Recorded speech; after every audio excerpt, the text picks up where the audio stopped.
Koh-Lanta a annulé, un témoin nie formellement l'agression sexuelle.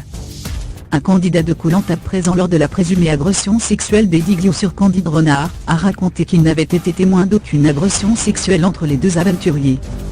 Le mystère s'est passé un peu plus autour des circonstances de l'agression sexuelle, qui serait survenue lors du tournage du prochain Koh-Lanta.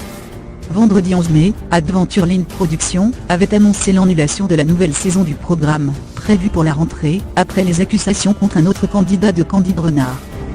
La fille de l'anti-Ajax ancien circonflexeur de l'équipe du Maroc, Hervé Renard, aurait subi une agression sexuelle de la part d'un jeune homme, dont l'identité a été révélée dans la soirée du samedi 12 mai. Ce dernier a toujours nié les faits, et s'est adjoint les services d'un avocat dès son retour en France.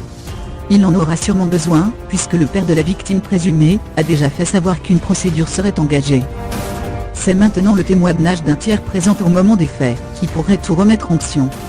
Selon les informations de Closé, qui cite un proche du dossier, la thèse de l'agression sexuelle serait formellement réfutée par ce témoin, qui ne dormait pas au moment des faits, dans la nuit du 4e au 5e jour de tournage. Selon l'hebdomadaire, Candide Renard et Eddie Gyo n'étaient pas isolés cette nuit-là, contrairement à ce qui avait été dit jusque-là. Ils dormaient avec deux autres candidats dans une hutte. Les secours n'auraient pas non plus été appelés à la demande de la victime présumée.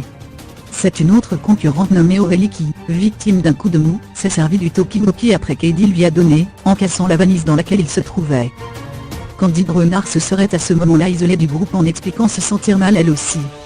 On apprend grâce à Closé qu'Eddie aurait alors été voir la jeune femme âgée de 21 pour vérifier son état de santé, en lui disant « ça tombe bien, les secours arrivent ». C'est lors de l'arrivée de l'équipe de secours, que la jeune candidate leur a fait part des attouchements qu'elle aurait subis.